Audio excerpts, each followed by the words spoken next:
وجعلنا منہم ائمہ، ہم نے ان میں سے ائمہ بنائے، امام بنائے، یہدون بامرنا لما صبروا وکانوا بآیاتنا یوقنون۔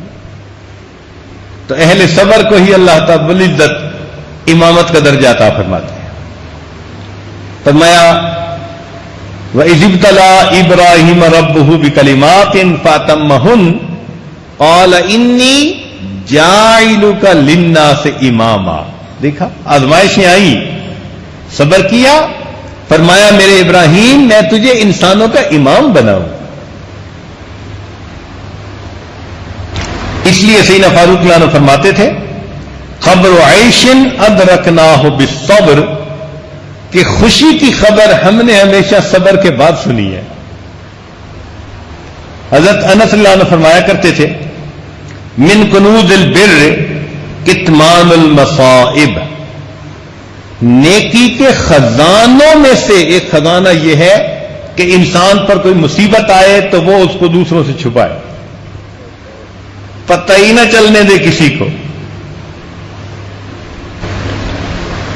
صبر کے اندر کچھ صفات ہوتی ہیں کہ صبر باللہ ہو، صبر للہ ہو، صبر مع اللہ ہو۔ صبر باللہ وَاصْبِرْ وَمَا صَبْرُكَ إِلَّا بِاللَّهِ، اللہ کے لیے صبر ہو، فرمایا وَلِرَبِّكَ فَاصْبِرْ، اپنے رب کے لیے صبر کیجیے۔ صبر کی انتہا کیا ہے؟ ذہن میں ایک سوال پیدا ہوتا ہے کہ صبر کی انتہا کیا ہے؟ تو سنیے، صبر کی انتہا یہ ہے کہ انسان مخلوق کے سامنے اپنے خالق کے شکوے نہ کرے، اگر کوئی مصیبت تنگی تکلیف پہنچے تو اپنے مالک کے سامنے ہی فریاد کرے۔ سیدنا یعقوب علیہ السلام نے صبر کیا اور کیا کہا انما اشکو بسی وحزنی الی اللہ، دیکھا میں اپنا غم اللہ کے سامنے بیان کرتا ہوں۔ صبر ایوب کا تذکرہ قرآن مجید میں کہ سیدنا ایوب علیہ السلام پر جب اللہ تعالی کی طرف سے امتحان آیا انہوں نے اس کے اوپر صبر کیا اور اپنی فریاد اللہ سے کی۔ کیا کہا رب انی مسنی الضر وانت ارحم الراحمین۔ اللہ تعالیٰ کو یہ صبر اتنا پسند آیا کہ رب کریم نے قرآن مجید میں ان کی تعریف کرنے کا حق ادا کر دیا۔ فرمایا انا وجدناہ صابرا۔ اللہ اکبر، اللہ رب العزت کی طرف سے کسی بندے کے بارے میں یہ الفاظ کہے جائیں، کیا مقام کی بات ہے۔ انا وجدناہ صابرا نعم العبد، میرا کتنا اچھا بندہ تھا، انہ اواب، وہ میری طرف رجوع کرنے والا تھا۔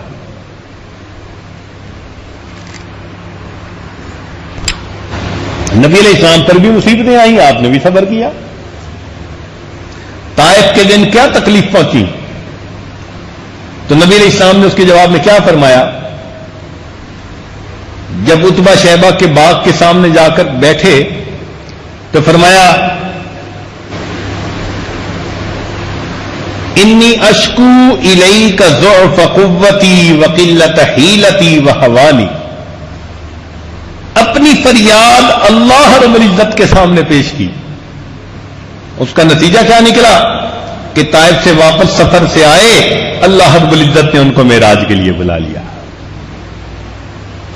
تو یوں سمجھیں کہ جو شخص بھی مصیبتوں پر صبر کرتا ہے اللہ تعالیٰ اس کو روحانی معراج عطا فرما دیتے ہیں، اتنی ترقی، اتنی بلندی عطا فرما دیتے ہیں۔ چنانچہ اللہ تعالیٰ اپنے محبوب کو فرماتے ہیں فاصبر فإنک بأعیننا، اے محبوب صبر کیجئے، آپ ہماری آنکھوں کے سامنے۔ جب یہ آیتیں اتری تو نبی علیہ السلام پر عجیب بے خودی کسی کیفیت تھی، جذب کی کیفیت تھی کہ اللہ رب العزت نے فرمایا فاصبر فإنک بأعیننا۔ چنانچہ ام المومنین عائشہ رضی اللہ تعالی عنہا نے جب یہ آیت سنی تو وہ اٹھی اور انہوں نے نبی علیہ السلام کے ہاتھوں کو بوسہ دیا۔ اے اللہ کے محبوب صلی اللہ علیہ وسلم، آپ کا کتنا عظیم مرتبہ ہے۔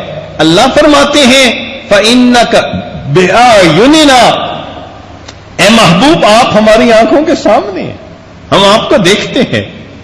اب محب کو اگر یہ خوشی مل جائے کہ محبوب مجھے دیکھ رہا ہے تو پھر اس کے لیے تو تکلیف نہیں رہتی۔ رسالہ قشیریہ میں لکھا ہے کہ ایک مجرم کو کوڑے لگائے گئے تو ہر کوڑے کے اوپر وہ رقص کرتا تھا، جھومتا تھا۔ ادھر درے لگ رہے ہیں اور وہ ہر درہ لگنے کے اوپر رقص کرتا تھا۔ کیوں؟ اس کو پتہ چل گیا کہ جو دیکھنے والا مجمع آیا ہے اس میں میرا محبوب بھی موجود ہے اور وہ مجھے دیکھ رہا ہے۔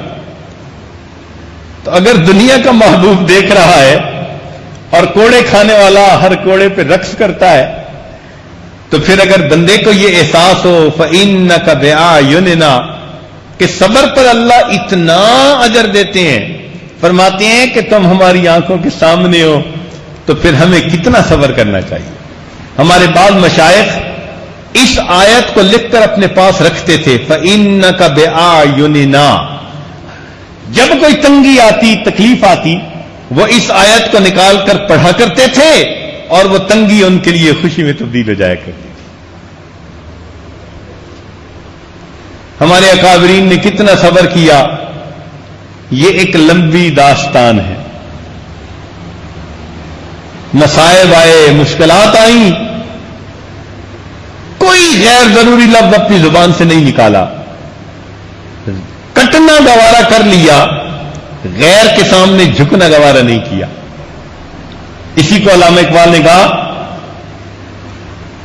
غریب و سادہ و رنگی ہے داستان حرم، نہایت اس کی حسین ابتدا ہے اسماعیل۔ کہ اس امت کی حکایت شروع ہوتی ہے اسماعیل علیہ السلام سے کہ اللہ کے نام پہ قربانی کے لیے تیار۔